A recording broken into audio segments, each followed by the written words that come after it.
बिस्मिल्लाहिर्रहमानिर्रहीम। अस्सलाम वालेकुम वीवर्स, हाशमी ऑर्गेनिक फार्मिंग में खुश आमदेद। वीवर्स, मुर्गी, टर्की, बतख और मुर्गाबी की तजारती पैमाने पर अफजाइश नस्ल को मुर्गबानी कहते हैं। मुर्गबानी दरअसल मवेशी पालने यानी एनिमल हस्बेंड्री की एक शाख है जो अंडों और गोश्त की पैदावार से मुतल्लिक है। दोस्तों, गोश्त वाली मुर्गी को ब्रायलर और अंडों वाली मुर्गी को लेयर कहते हैं। मुर्गियों की कुछ ऐसी नस्लें भी हैं जो साल भर में 300 अंडे दे सकती हैं।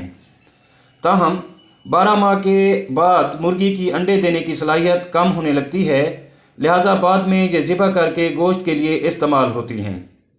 दोस्तों, मुर्गबानी को पहले सिर्फ एक घरेलू पेशे की सी हैसियत हासिल थी, अब ये बाज़ाब्ता तौर पर एक सनत में तब्दील हो चुकी है। अगर इस पर मेहनत की जाए तो ये एक बहुत बड़ा मुनाफे वाला काम है।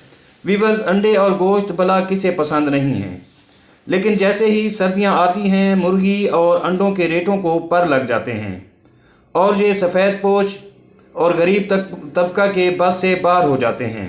लिहाजा अगर आप बड़े पैमाने पर मुर्गबानी नहीं कर सकते तो कम अज़ कम अपने घर के किचन के खर्च को कम करने के लिए तो ये सब कर सकते हैं।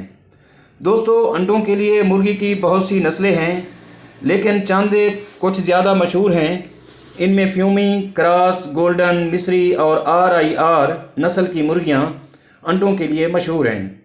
दोस्तों, आप इनमें से जो रखना चाहें वही बेहतर हैं, लेकिन दोस्तों हमेशा अंडों के लिए मुर्गियों के सेट में एक मुर्गा भी लाजमी छोड़ना चाहिए। ऐसा करने से एक तो आपको अंडे फर्टाइल मिलेंगे और दूसरा अंडों की प्रोडक्शन में भी बढ़ोतरी आती है। वीवर्स, मुर्गियों से ज़्यादा अंडे हासिल करने के लिए रोशनी बहुत अहम है। सर्दियों में मुर्गियों को कम अज़ कम 16 या फिर 18 घंटे रोशनी दरकार होती है, जिसके हैरान कुन नताइज बरामद होते हैं। दोस्तों, अगर आप मुर्गियों की फार्मिंग करना चाहते हैं तो फिर भी आपको मुर्गियों की नस्ल और फार्म की तामीर बहुत ज़्यादा समझदारी से काम लेना होगा, तब तो आप कामयाब हो सकते हैं। वैसे भी दोस्तों, ये कोई मुश्किल काम नहीं। आज से चंद साल पहले हम सब के घरों में मुर्गियाँ पाली जाती थीं और आइंदा के लिए उन मुर्गियों से चूज़े भी निकलवाए जाते थे, जो कि हमारे और आपके घरों में मौजूद बुज़ुर्ग ख़वातीन करती थीं। वीवर्स, आप मुर्गियों की छोटे लेवल पर फार्मिंग करके अपने लिए और अपने घरों के लिए अंडे और गोश्त हासिल करने के अलावा इजाफी अंडे बेचकर अपने किचन का खर्च भी मज़ीद कम कर सकते हैं। और वैसे भी आज के दौर में इंसान का सबसे ज़्यादा खर्च किचन पर ही आता है, ना कि कपड़ों और जूतों पर। तो इसलिए साथियों, हम सब भले शहर में हों या देहात में, मुर्गियां ज़रूर रखें। दोस्तों, अगर आपको मेरी ये वीडियो पसंद आए तो वीडियो को लाइक और शेयर ज़रूर कर दें, और अगर आप दोस्त मेरे चैनल पर नए हैं तो प्लीज़ चैनल को भी ज़रूर सब्सक्राइब कर दें।